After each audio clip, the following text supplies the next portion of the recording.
Welcome travelers, I'm Free2Play and I'm your guide for a successful free-to-play adventure in Ostera. Today we will beat the probably last one of the arena champions. Dang, I didn't know what countless means before I started fighting this cup.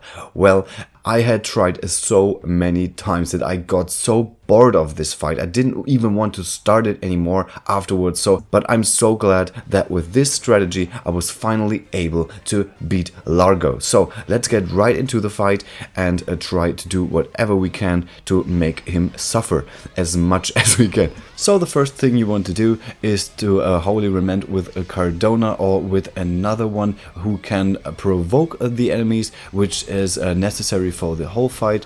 The provoker should be able to be at least have a notch HP or to decrease the damage taken, like Gilderoy, but I was lucky with Cardona to have her at A3, but I will talk about her in a few minutes again. So let's get to shield shaving the enemies again. To Sophia and Cyrus do a very great job here. Agnes is also a very good unit to count in because she is doing the regen and she can also elemental break, or she can do the race if needed. And the covering enemy of the first and the fourth wave are also weak to stuff, so it's also a good idea to have her. And with the new BD collab, which is also rerunning right now, can have a chance to get Agnes, which is a very good thing. Okay, I arranged it like this so you have very much the same shields on both enemies, so that with the next strike of Cyrus I should knock them out both at the same time, so that LARGO is the only one left right now. Instead of the single ice attack, you can also use the elemental break, which is better at the end, just for you to know. So let's get into debuffing LARGO with Viola and with Azalite, to increase the amount of damage we do, which is extremely necessary, so that we only need 2 breaks to kill him. This first ultimate attack is not that hard, but you should prepare yourself a bit if your tanker is not strong enough to take care of this. In this case, I could use my Viola to strike 3 times and shield shave a bit, and even use Cardona to also hit a few shields, because I used all BP at the start with her Holy Remand, and he was still provoked right now. This way I needed only 1 turn to shave all his shields left to only 1, and then I can hit with Azalite's ultimate directly in the next turn. What is really important is that Azalite is faster than Viola, so you have to keep that in mind. But with this composition it is a bit easier because Cardona gives a speed boost with her passive, so it is easier for Azalite to break the enemy. There's also another ice resistance debuff which also comes with her passive. Then Viola can also come into the front and strike with the crew. And of course the ice attacks do now a lot more damage than before, and with the second break you can go even further. Well, you have to go further, because this won't be enough to beat LARGO, but I will mention this if we're coming to this section. But from now on it's only necessary to use all your BP on these 2 turns, and if LARGO comes back out of his break, which is coming now, you can also strike again, but you will unleash a 2 times attack on all your units, so you have to keep this in mind so that everyone is healed up correctly, so that no one dies from this attack. It is also good to know that you shouldn't break as much shields right now, so you can do this properly again when your whole team is buffed. Let's take care of wave 2, which we don't have to do, but LARGO does it himself right now, so we don't have to take care of those and can buff the group with protect, because in the next rounds LARGO will hit very hard, and you should do some kind of debuffing to him, or at least buff your own group. I used 1 BP for the protect too, so that it would last a bit longer. And in the end Eliza comes to the front and gives the whole crew a bit of a healing, so that we can go on with the next phase. Wave 3 appears, and those enemies aren't provoked yet, so you have to do this at first so that your group will survive the next turns. There's also the time for a new region. Your last one should be over right now, and I use Sophia to take care of the first enemy here, which is very important because this one is always healing the whole enemy group. So please take care of this first, because this will make the fight even longer, which you don't really want. So right now I'm debuffing Largo in attack, because in the next turn he will use his ultimate, which is a very strong lightning attack. So a unit with a very good lightning resistance in as passives would be very good here. And I get Cyrus to the front again to get the shields of the first enemy to 3, so that when Sophia is striking next time, she's breaking the enemy. Okay, now comes another really important thing, because Eliza has to be a bit slower than the second enemy, the covering enemy. Otherwise, the whole group would be damaged from him, and Cardona would be killed instantly by Largo's ultimate. So if your Eliza is faster than 322 speed, then it won't work in this case. And you have to think about another strategy that is really important to know with these units. With Gilderoy in the back, it doesn't matter because he is really slow and comes back at the end before Largo strikes, and then it doesn't matter.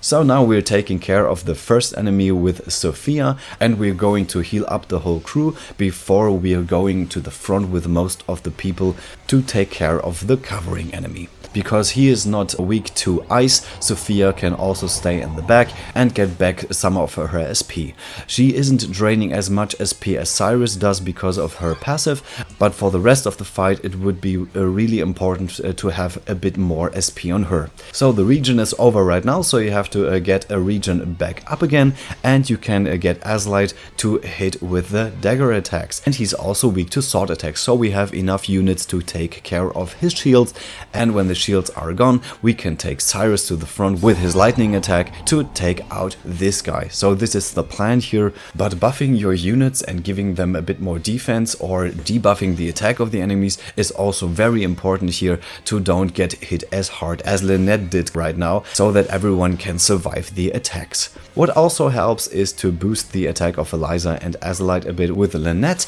and of course if the protect is gone you have to renew it again so that your group doesn't suffer too much from the attacks. Of course Viola does also have a dagger, so she can also hit its weakness, but you have to keep in mind that she has not the region on her, so keep her in the front just as much as needed, only for debuffing or for doing one single attack. So this was hitting really hard. Now comes the ultimate again, but this is a bad timing for that because I only wanted to raise Eliza again, but the attack of Largo isn't debuffed now, so this has priority so that Cardona can survive the next hit, and then I have to take care of the raise in any other turn. But now I just break that enemy so that I can defeat him in the next turns. So the raise can't come even now. I have to heal up the whole group because of the region which is not on Cyrus right now. So you don't want to lose any more units right now, so we have to take care of the broken enemy right now. Largo's attacks are a bit more predictable than one of his allies, so if he's out of the way, it won't be any problem for you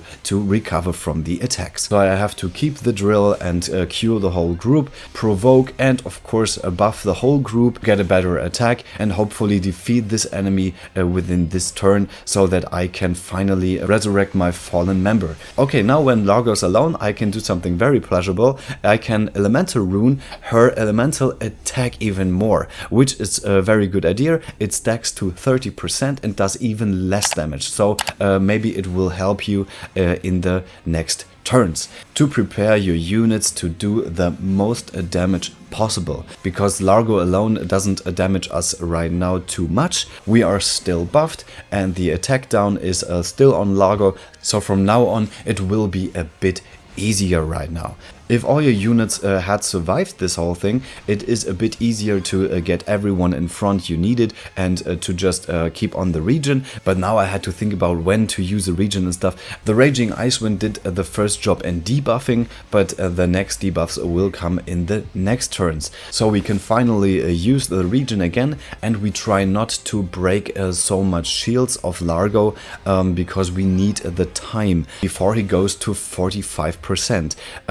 If you go over the 45% of his HP, he will summon his next wave, and this is probably not what you really want, and the fight will just never end. So Largo has lost his decrease in attack, so you have to get Viola in the front again, and we can use the Ice Prone to give the ice resistance the final debuff to 30% cap, and this is what you want with every debuff you do on Largo. I didn't do this in this fight because it was not necessary, but if you want a bit more firepower, then you can also do the Masterful Cheer with Lynette on the whole group, and she has another skill which only targets one of your allies, which is very important to know, but this will then stack to the Masterful Cheer, and you have a 30% physical attack and elemental attack, and this is extremely necessary if you don't have enough firepower and you have all the time in the world when Largo is alone, which makes it very easy for you to prep your whole team to full potential. So this will be one of his last turns, while he has not so much of his shields left. I need to do the region one more time because he is missing the debuffs on elemental defense and physical defense, and that is why I just needed one more turn to shave his last shields and to do the last debuffs.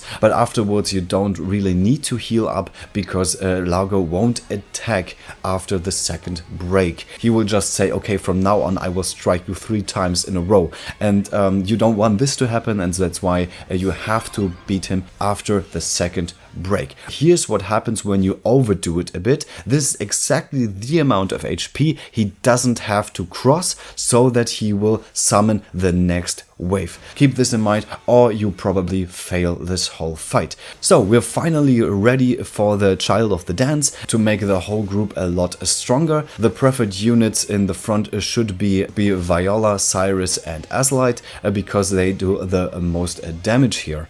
And if you are not sure if you're overdoing this or something, then please use any other attack which buffs or debuffs the group or something so that Largo won't summon his next wave. Now it is time for her Indigo Ice Blast, and we'll do the same thing as we did before, and it is a bless that she is a 4-star character so that you can use it twice in this battle. So now you can see Largo is in the red, which is a very good sign you did enough damage, and now is the perfect time to use the ultimates you already have left from Viola and from Sophia so that they can regenerate the last BP to do another 3 BP version attack, because it will be a bit stronger than the 2 BP version, of course. The only one who should go all out is Cyrus because his ultimate doesn't strike all of his weaknesses. I only changed to Cardona now because she has lots of BP left and can do a bit of more damage, and you really have to cross fingers now that it will be enough so he won't have only 1 HP left or something. But if you buffed your whole team properly and kept everything to 30%, then this will be your lucky day. You have beaten Largo finally.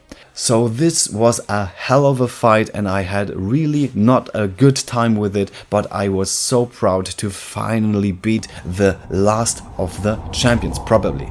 I heard of another one returning, but I don't know if it's speculation or something. So I was really pleased that you only have to beat him and not to have any turn limit or something, because 34 turns for Largo is very, very much. And I have also seen someone who has beaten him in 50 turns, but I have to say that it is just a long fight and it's not so RNG-ish like Yan Long, which is a mess. And I will show you my team composition now. So as you see here, Cardona and Azalite are the only A3s, and having Viola and Agnes on A2 was very good to have the one attack more, I'd say, because you don't had to decide which one is better for the fight or something. Okay, now we come to one of the most important states, speed. So as I mentioned earlier, it is very important for you to have Eliza on 321, so you won't have the problem with this guy, because afterwards you couldn't heal yourself and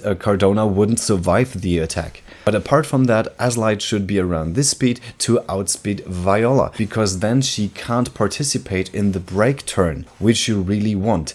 Sophia has to be a bit faster than Anya, so that she can participate from the region if she casts it, and that's about it. And the skills I'd recommend are Lynette's masterful moves and the cheer to buff your whole crew and to get them to the cap of 30, and having Viola with Blazing Dagger and having Sophia with Elemental Break or Lynette with Bemusing Strut. We can also get the cap of the Debiliate from 25% to also 30.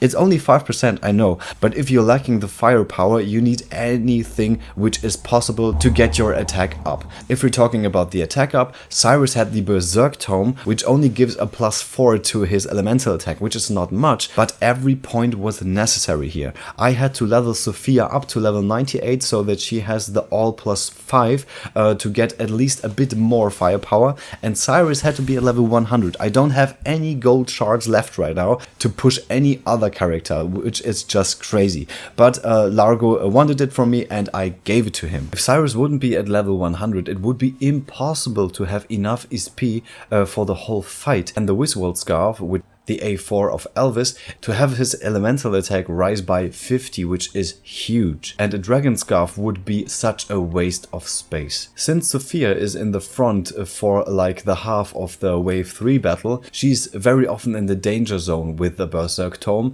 and that's why I decided to not have it, and the Origin Tome should be totally enough here. I also gave the Silver Crest of Fire to Agnes so that she can withstand more fire attacks from Largo, and I gave Cardona the Lightning one because with that she can resist the ultimate upon wave 3 even better. I hope this guide helped you finally clear the 8th tournament champion, and I wish you all the luck to get at least the 100 rubies from the LARGO Cup race. Since I have been so much through this battle, you can ask me any questions about this topic. Please write your questions down in the comments or write in my new Discord group. And if you'd like this channel to class up, I really appreciate a subscription and thumbs up. See you next time, you're free to player.